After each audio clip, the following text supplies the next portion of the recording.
Welcome to the Near Memo, a weekly conversation about search, social, and commerce. What happened, why it matters, and the implications for local. I haven't checked whether she's on Apple Maps. She is on Google, but we'll see. All right, enough with this hairstylist. Speaking of Apple Maps, right? I wrote an Apple introduced reviews. Apple Maps introduced reviews to the United States this week. I wrote a detailed guide to Apple Maps reviews at Near Media, and it's interesting both as an indicator of long-term direction of Apple.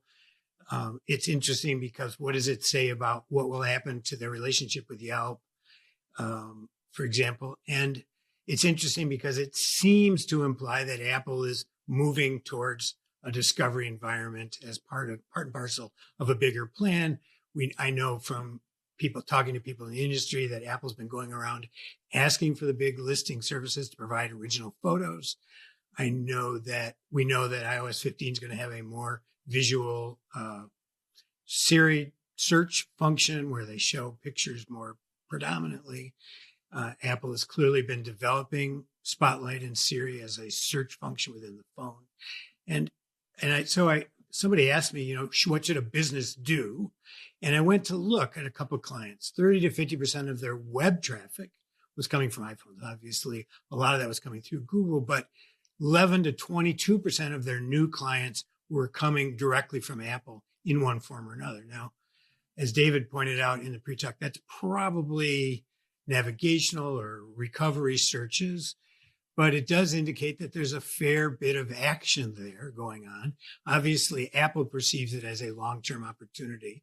And so I think small businesses and businesses in general should minimally monitor their listing at Apple, perhaps even get a few reviews there so that they sort of are covering their reputation bases. And they need to keep an eye on it as a potential replacement for reviews at Yelp, reviews at Facebook, reviews at everybody else, because Apple plays the long game. And the fact that they've started this now means that 3 or 4 years from now, they're going to be serious about it. Like they're serious now about maps. It took them a long time to get there, but I think it's true with this as well. Before we jump into more discussion about this, just real quickly, because I know your piece is great and it gives people a very detailed overview of some of the differences with Google. Could you just quickly summarize, because I don't think Sure. you mentioned that. How is the new Apple Maps native review tools, how are they different? Right. So it doesn't allow for any text input, which is unusual, but it does have a number, depending on the industry you're in. It's a thumbs up or thumbs down top level evaluation, and then 2 or 3 additional attributes about that business that you can thumb up or thumb down, which they then present only in summary. You can't go in and see who left a review. So you can only see that 92% are happy, 95% found the customer service good. And that is displayed very prominently on a local business listing in Apple Maps, but no text. So it's kind of it's halfway between a rating and a review. It sort of has more information than a rating by virtue of having attributes, but doesn't have the nuance of written text, which makes Apple's job of moderation a whole lot easier. All they have to worry about is whether the pictures are obscene or not, or violate one of their codes. So it makes moderation easier. And because these are known identities, everybody has to have an Apple ID. It's much easier for managing and kicking people out of the review program if it's abused. Apple knows where you've been. In fact, in one place I reviewed, they said I'd been there the day before on the panel, and they knew I'd been I actually just rode my bike in front of it, but they thought I'd been there. So I think in terms of spam abatement, I think it's a breath of fresh air to have a general review site that's going to have this tight of control.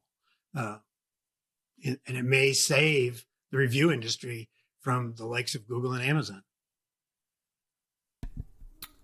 I'm struck by the how opposite Yelp the whole experience is. It is to your point, there's not even a place to leave any text. It is the anti-long form review to it's reduced to its purest form, essentially, with the thumbs up, thumbs down. So I think that's interesting given how focused on user experience Apple is as a company, that they've clearly done the research that I think all three of us have suggested Yelp think about in terms of what consumers actually want when they're researching where to go, who to buy from. So An interesting sidelight on the Yelp story: when their breakup with Google in 2008, 2009 was largely due to the fact that Google wanted an international review resource worldwide, and Yelp just wasn't able or willing to deliver that.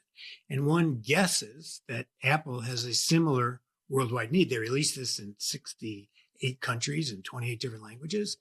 And, in one country they're using Foursquare, in another country they're using Yelp, in another country they're using TripAdvisor. So one assumes they have a similar need for worldwide consistency of presentation and quality. And again, it's likely to grow very slowly, but 3 or 4 years from now, I think it'll be significant. Couple of David, do you have a follow-up that you wanted to say? So a couple of points that I would make. Yelp had its elite squad, which was sort of the core group that was trusted and doing a lot of the reviews, at least early on. Google sort of took that concept and then blew it up, and now has 150 million or whatever the latest number is local guides around the world, and they're the primary sources of most of these reviews. Apple doesn't have anything comparable to that I'm aware of, so that it'll be interesting to see that as a kind of expert variable. They do have fanboys like Mike though, so.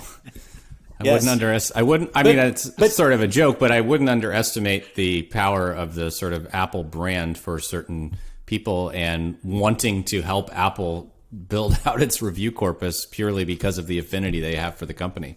And if you search for an Apple store in London or China, you will find Apple reviews on those stores in quite a large. Well, unlike on Google, if they really do this sort of proximity as a spam control, you won't be able to then write reviews all over the world as you're accustomed to doing, Mike, for all these businesses all over the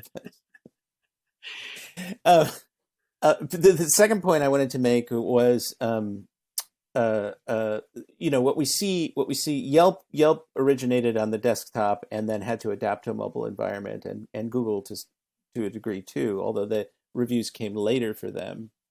This is a native mobile experience, and I wonder if that is the driver behind the text. It does also exist on the Apple Maps desktop app. I tested it this morning. Oh, really? I was not able to find it. But I mean, mobile is the driver of this, right? Yes, It's a mobile first experience, and the desktop is a nice to have for them. But this is what a mobile. It's not a very nice app. It's the lamest app I've ever seen on the desktop on mobile. Well, I mean, it's ancillary. It's not primary here. Right. Correct. But I mean, this is writing a lot of text, even if you can dictate it on a mobile device, is problematic. Sort of dictating and then cleaning up the text with your finger after the fact. This is a much cleaner mobile experience, I think.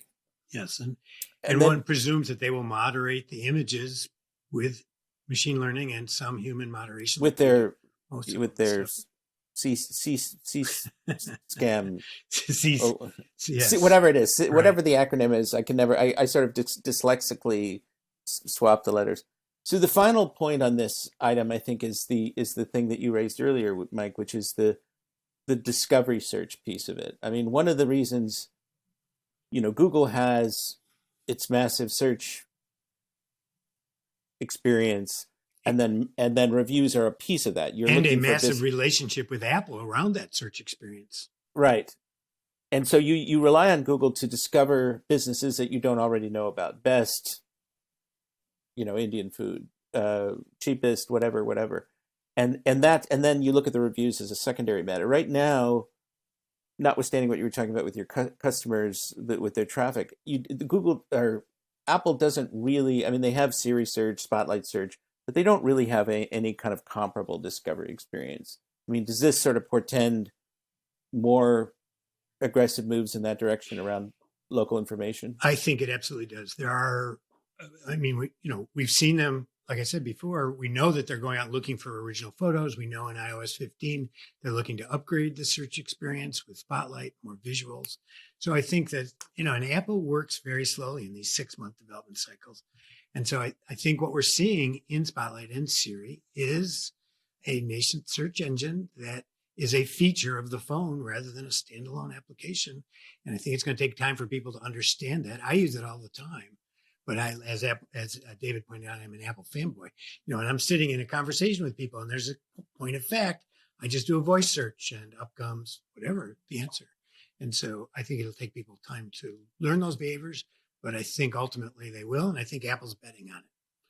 And I think it'll be for the better of the environment all the way around. Businesses, reviews, the whole thing.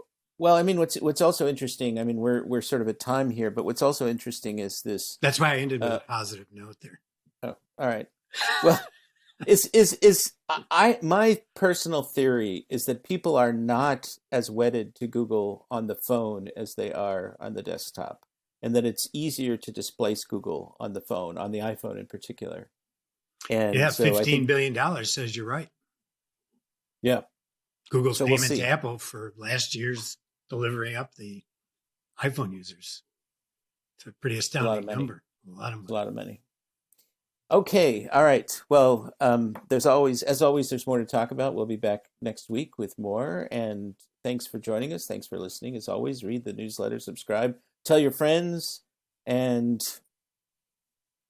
you want to say anything? We would love for you to join us in our weekly conversation. For me, I think I've said this before, it's one time in a week where I get to think about the big things that are going on, and we hope that you can too. Thanks for joining us. Thanks for joining David, Mike, and Greg. To stay on top of the latest developments in local, subscribe to our newsletter at nearmedia.co. We'll see you next week.